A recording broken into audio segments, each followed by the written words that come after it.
Hello everyone, welcome to Health 180 with Carion Fenn on Rogers TV. My name is Carion Fenn.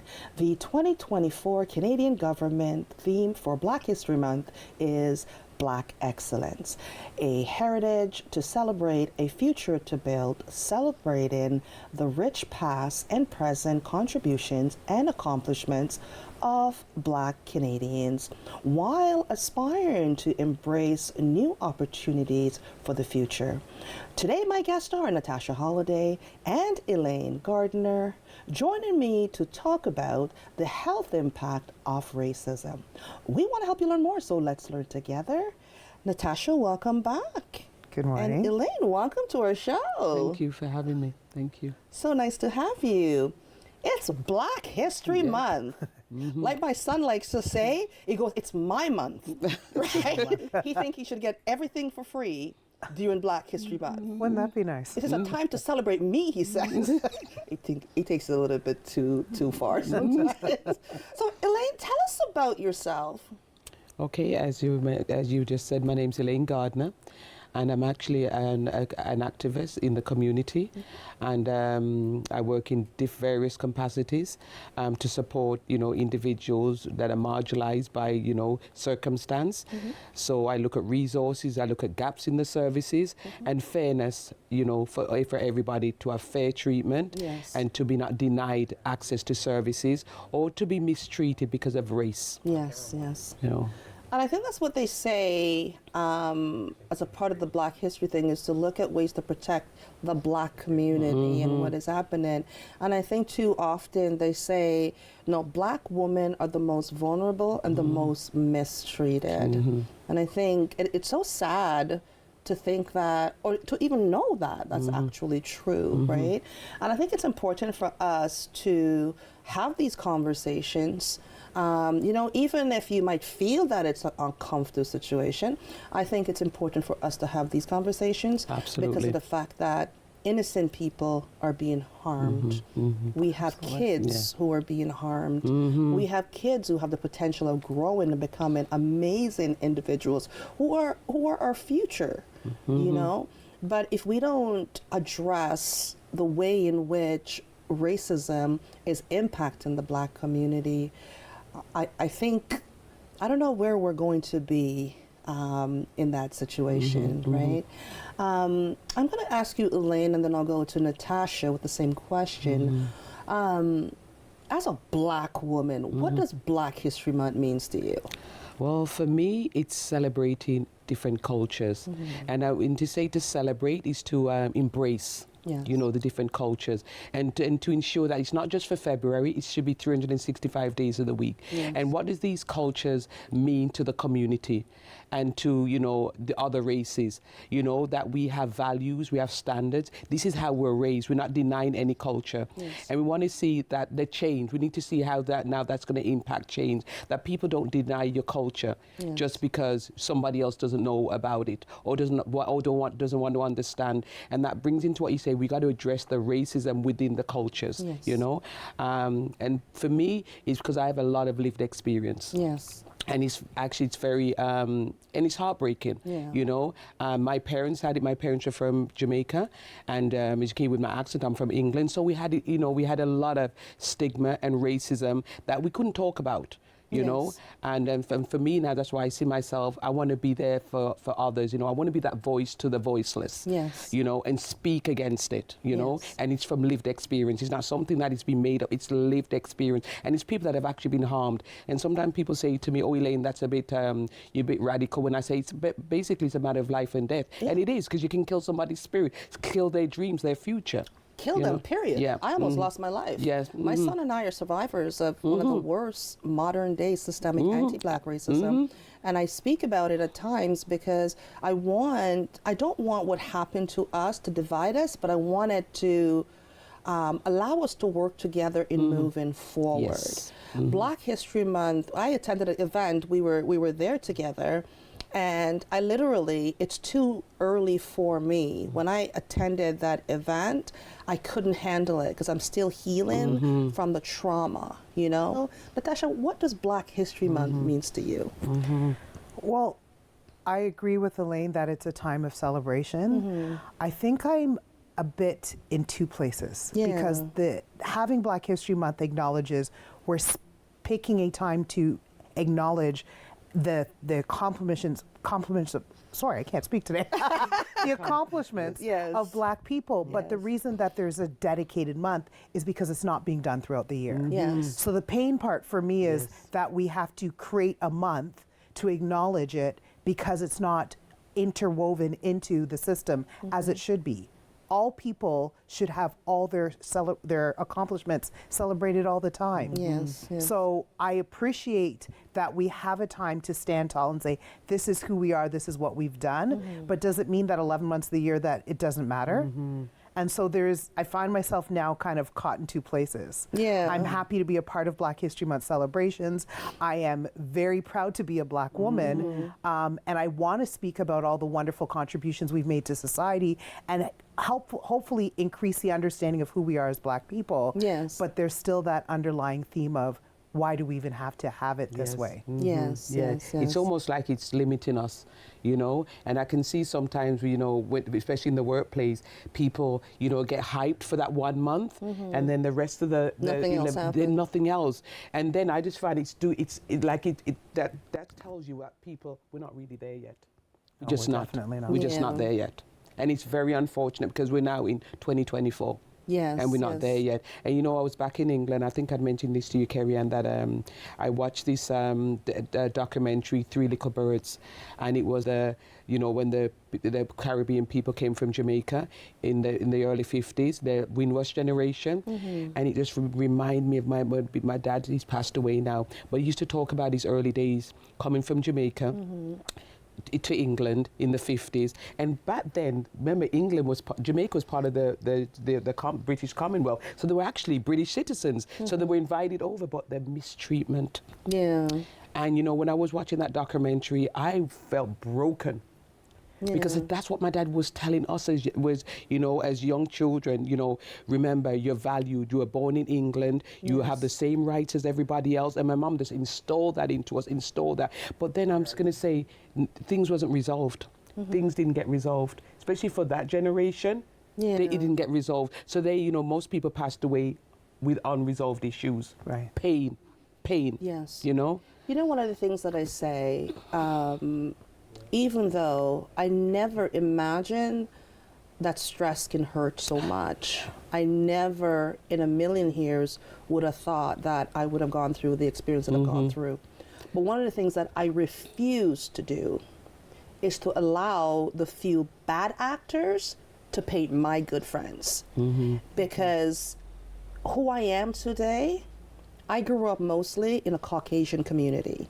In my house, you know, I have a lot of family members who are Caucasian. And I don't want, because of those people, the good people who stand with us, feel that they've done something wrong.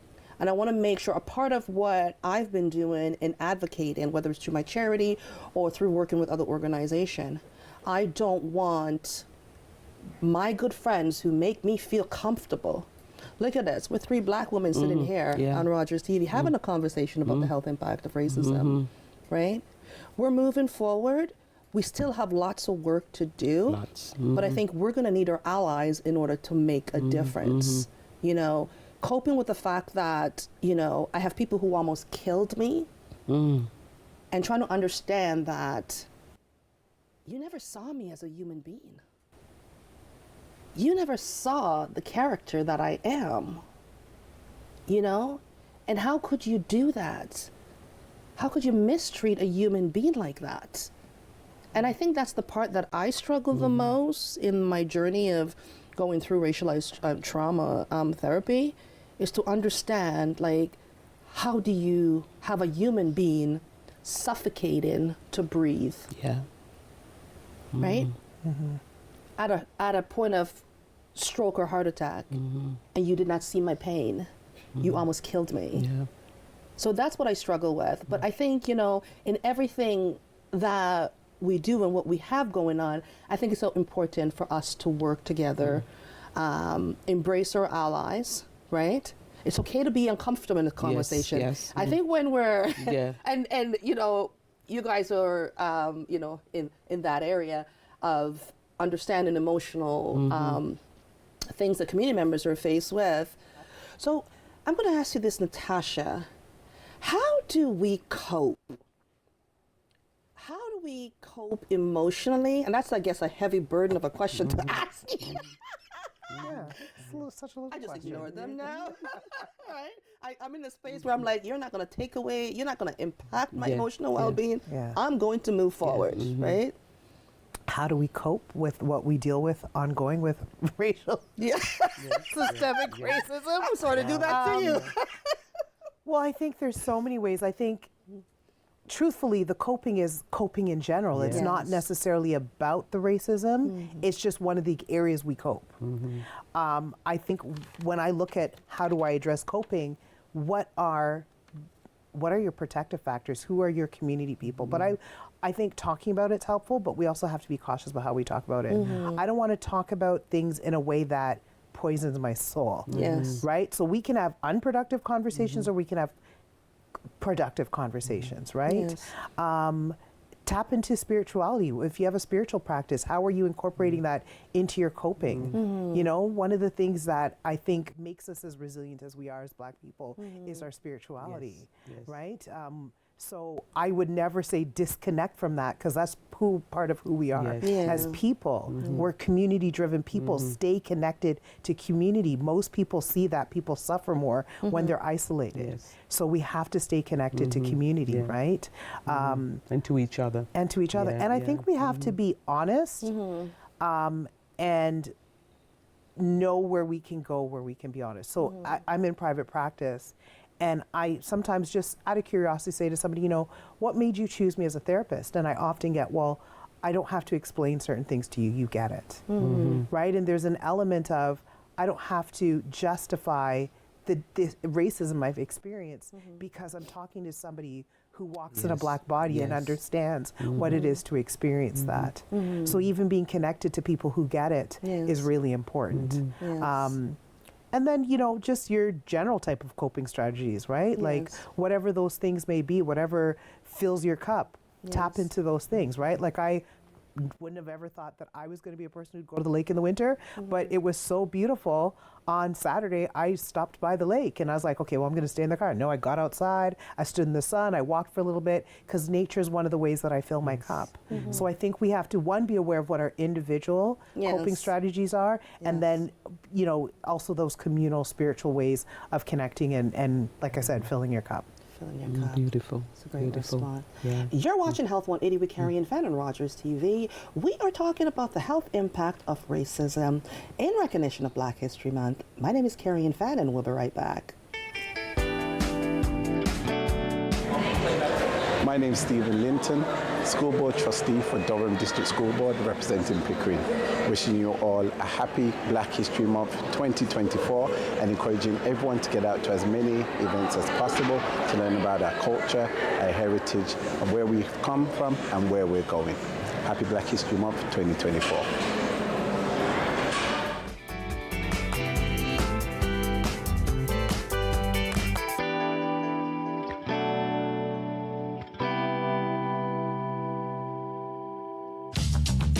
This program is brought to you by Ignite TV. Now you're in command. Visit Rogers.com for more details.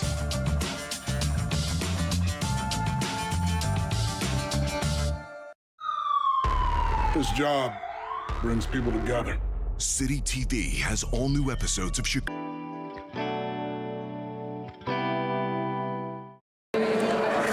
My name is Odessa Grignon, and I'm a member of the Pickering Anti-Black Racism Task Force. We are at the Chestnut Hill Recreation Center celebrating Black History Month, bringing joy to the city of Pickering. Thank you. Welcome back to Health 180 with Carion Fenn on Rogers TV. My name is Carion Fenn. We are talking about the health impact of racism on the Black community. Natasha, Halliday, and Elaine Gardner is back with me in studio. Hello. Hello. Hi. Feels like I've never met you before.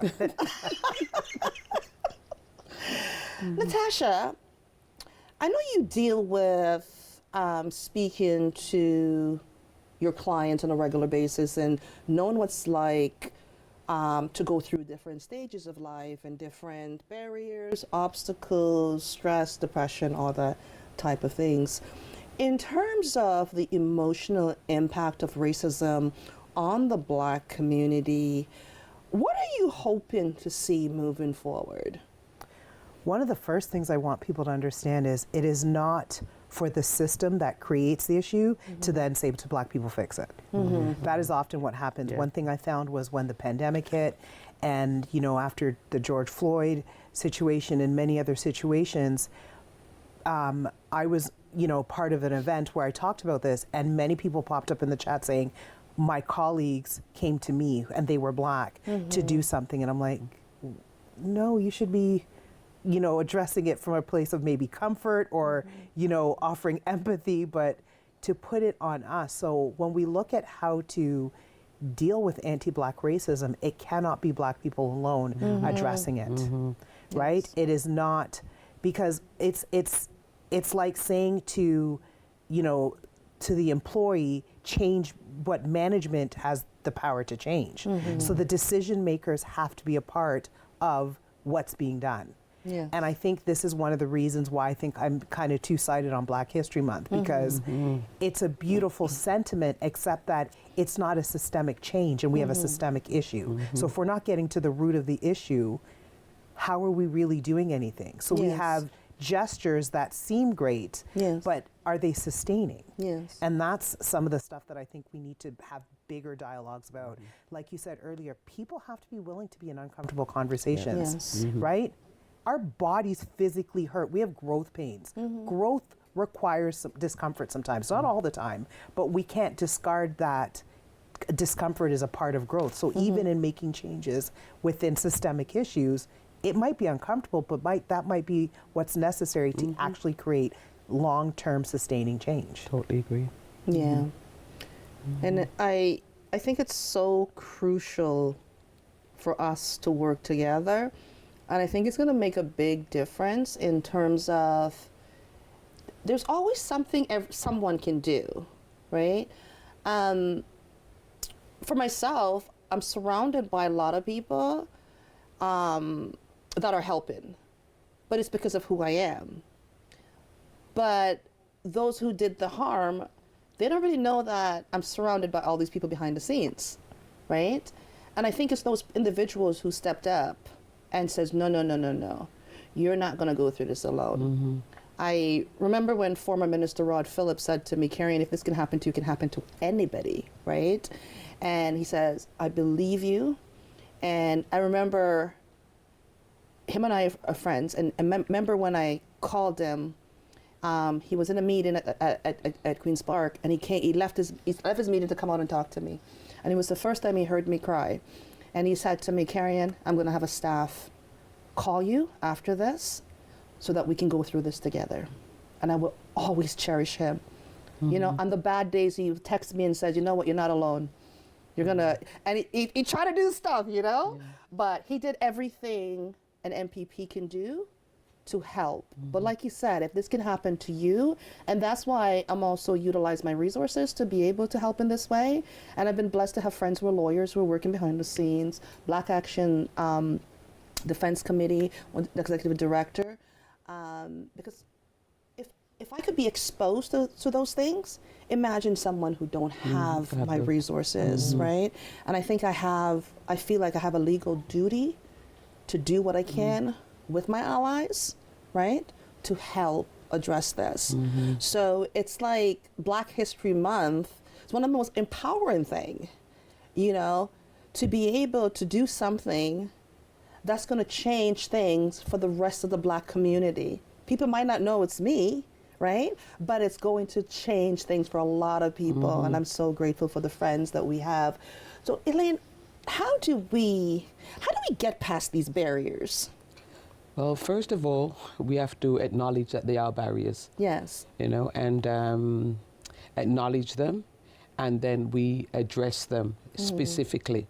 And we got to look at what are the what outcome, what do we want to achieve once we and like you had mentioned, Natasha, it's going to be uncomfortable, but we have to feel uncomfortable. Yes. People have to be put in that position. Yes. We have been in this uncomfortable situation from, I'm going to say, from I was ever born. I've been in this uncomfortable situation, well, made to feel in this uncomfortable situation because I'm a black woman. Yes. So now you address them, we have to address them, and we have to hold people accountable. Yes, yes. And that's what we have to do. And we have to lead. We have to be the ones as black people to lead.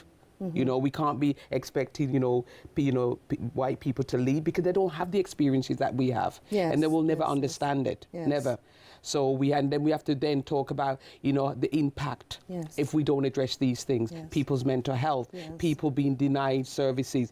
Basically, our careers are impacted because we don't get to where we want to get to because of the barriers. Yes. And also institutionalized racism within the workplace, Yes. where there's, the hierarchy, white males, they lead, and then the white women, and then they may trickle in a few people, that are, from a different minority group. So that's where we have to just say that, the way is the fairness. Why can't there be a level playing field? Why can't there be equality? We just don't have that. And we have to say it. There is not. And this is because of this, not because I don't say feeling anymore. I said, because of this, what's the barriers? I'm impacted. Yes. My children are impacted, Yes. because I can't, we don't have the confidence to say that you're going to take care of me, Yes. because we're in a harmful situation. Yes. So that's why we have to, we have to speak to these barriers. First of all, like I said, we got to say that they exist. Yes. This is what exists, and this is what needs to get done. If it doesn't get done, you're not taking care of my needs. Yes, yes. And I think I want to say to the women out there in Durham region, black women, minority women, white women, I'm truly sorry for what you're exposed to. Really, truly sorry. You understand what it's like in terms of what I'm speaking about in my exposure. You were exposed to it. And there are black women, black children right here in Durham region who are being destroyed emotionally, who are not being taken seriously, who are being traumatized, who's been violated because of their disability. Yes. And it's not right. Yeah. It's not right. And I say this from experience and from deep pain. And sometimes you don't know what people are going through. I filmed through a lot of pain, and that kept me alive. My show kept me going. My producer in my ear and supported me. I said to my producer too, you didn't know, like doing my show saved my life.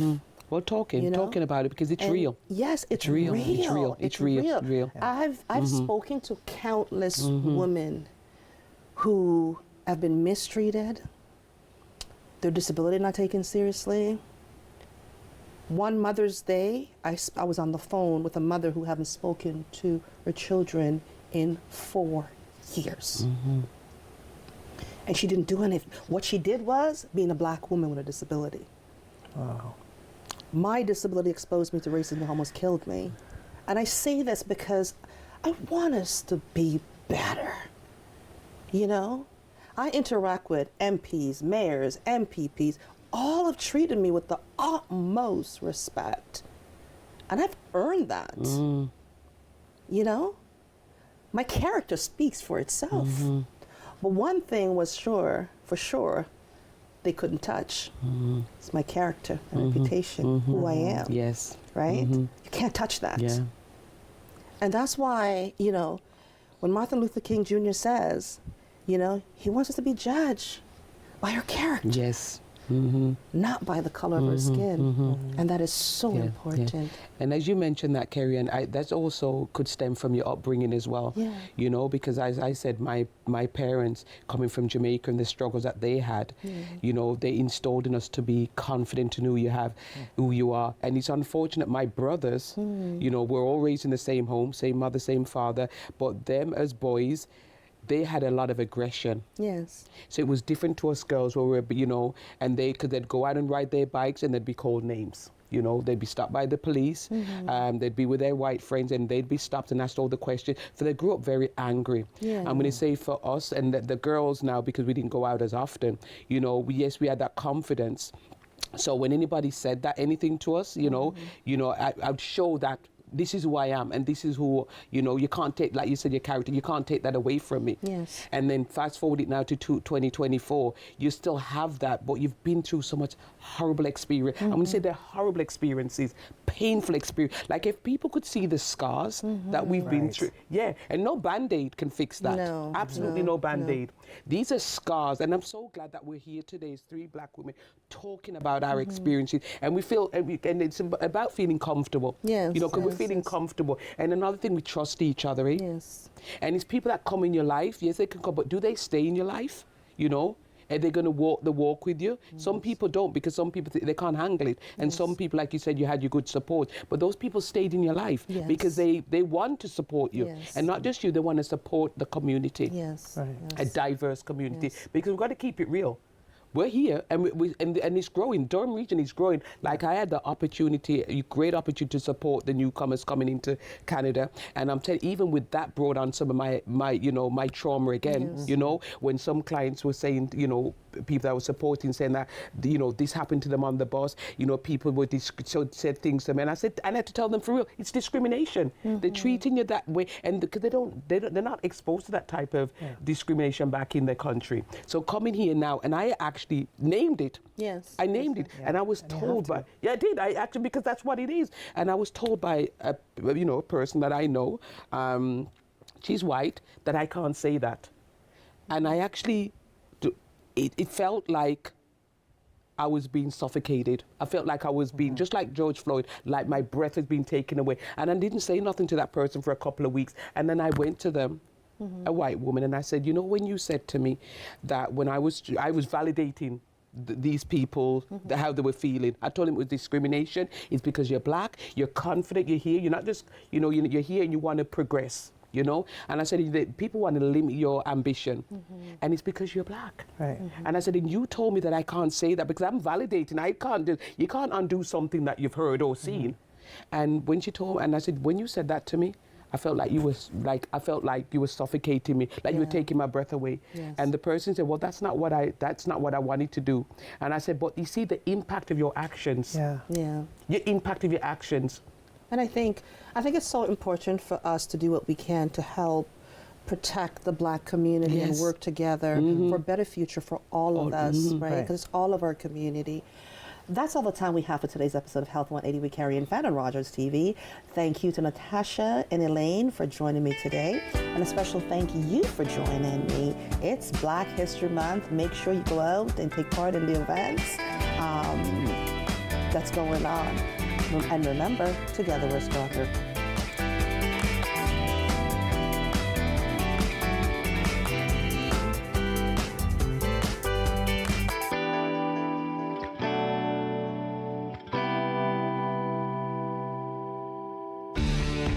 Connect with